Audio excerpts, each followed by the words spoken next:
Hello again, it's Lock Noob, and well, here is a lock brand I've not heard of before. ARC, A-R-C. This was kindly sent to me, this thumb turn, Euro thumb turn, by Rera or Rera Island Picker. So it's a Rera Island Picker or Rera Island Picker, which is really nice. It looks like a normal Yale keyway, 5 pins. That's really all I can say about it. Looking at the bitting, it's not bad, is it? It's got some really highs at the front. A nice protective low pin number 2 and then high pin number 4 there. So yeah, it's not too bad. Let me grab a vise, set myself up, and then we'll have a go at picking this. So here we are. In the vise, just going to use the key, check that it's all working, not caught up on anything like the cam. It's getting caught. No, it's all good. Right. I'm going to pop in some bottom of the keyway tension. Give ourselves some nice control, very light, and then we're going to go in with the multi-pick Abona, and we're going to go in and, like I said, light tension. And I'm going to just see how we can do with sort of a little bit of rocking and scrubbing under light tension with that tool. Oh, and we've got an open. Look at that.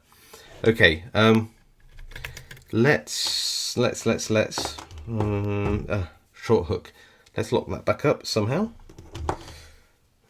like that, and we'll have a go picking it with just a sparrow short hook now.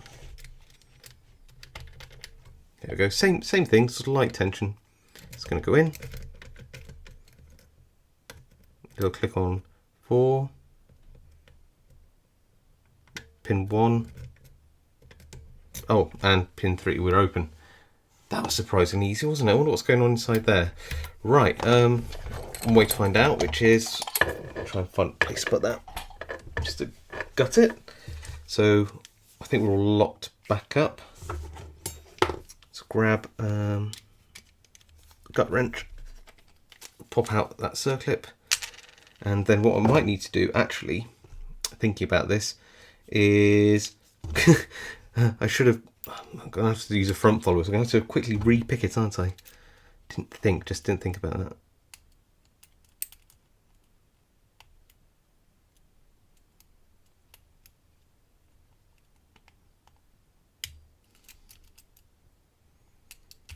Oh, and we have got it open, but I almost lost it because I took the circlip out. Let's pop that back down, see if I can get it to go back in. Yeah, I don't think we've completely ruined it, so let's just turn that core round. Thank goodness it was an easy one to pick. In my defence, I'm quite tired. It's been a long day. So there we go. Let's see if I can get that out gently.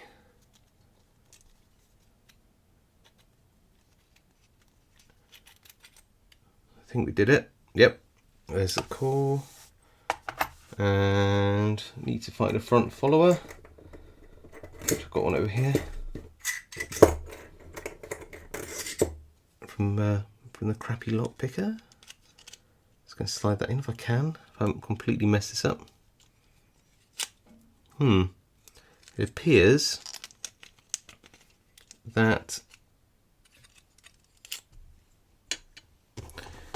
I should probably try and move this sort of extension bit. Do you know what? I might just go for it by pulling the follower forwards or something. It's just going to be a pain and I'll fix it later. So we're going to take out the... oh, that's a nice spool. Yeah, these are nice spools. I'll give it that. That's quite nice. Looks like they're all spools. Okay, that was easy.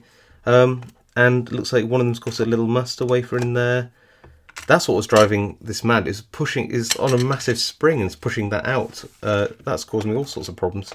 I don't know where that little wafer was, but it seemed to be underneath the pin rather than top. So either way, that might actually that would have been under one of these pins, and that would have made it a bit easier to pick. I think double shear line. Right, okay, let's have a look at the key pins. I'm imagining they're all standard, to be fair. Oh no, there's I think some actual master wafers in here too. Yes, master wafer in one, but they are tapered, these pins. That's just an anti-drill pin. Just standard. That's another master wafer in there, and this one I think has as well. Oh no, that's standard. Okay, so that is interesting. I don't know where this one came from. I'll be able to figure it out when I put it back together.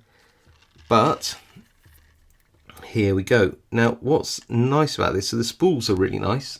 That's one thing I would say about it. They're nice. All spools, all very nice. And the only other feature I have here, which I didn't notice, was the pins were tapered. It didn't seem to hang up in the lock. Sometimes with tapered pins, you can have it sort of set slightly and then stop, and you need to pick them again just because of the tape on the end of the pins. It is master wafered there, which is a bit of a shame. If I can remove those, I will, and the way to find out is just by populating the key pins and seeing if they all reach shear without the master wafers. And if they do, which they seem to be at the moment, we can literally get rid of them. Might struggle. Oh no, I can do that. I can do that. So yes, it looks like we can get away with no master wafers.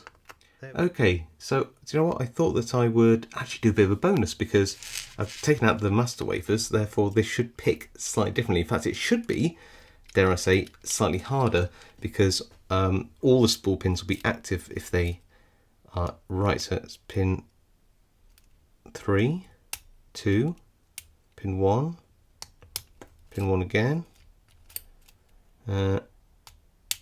pin 3 again, going back to the back, pin 5, a tiny touch on pin 5,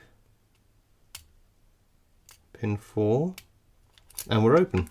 There we go. So definitely felt a lot more counter rotation that time, definitely fell into some spools, and it's a much better lock now that we've removed those master wafers, so pretty cool. And that is the lock. Well, I hope you enjoyed that. I'm going to try and put it all back together, and if you like this video, leave a like. If you have a comment, please leave a comment below, and of course I try to read as many as I can or reply to as many as I can as well. And if you like content like this, please subscribe. It really helps my channel, and I'll see you all next time.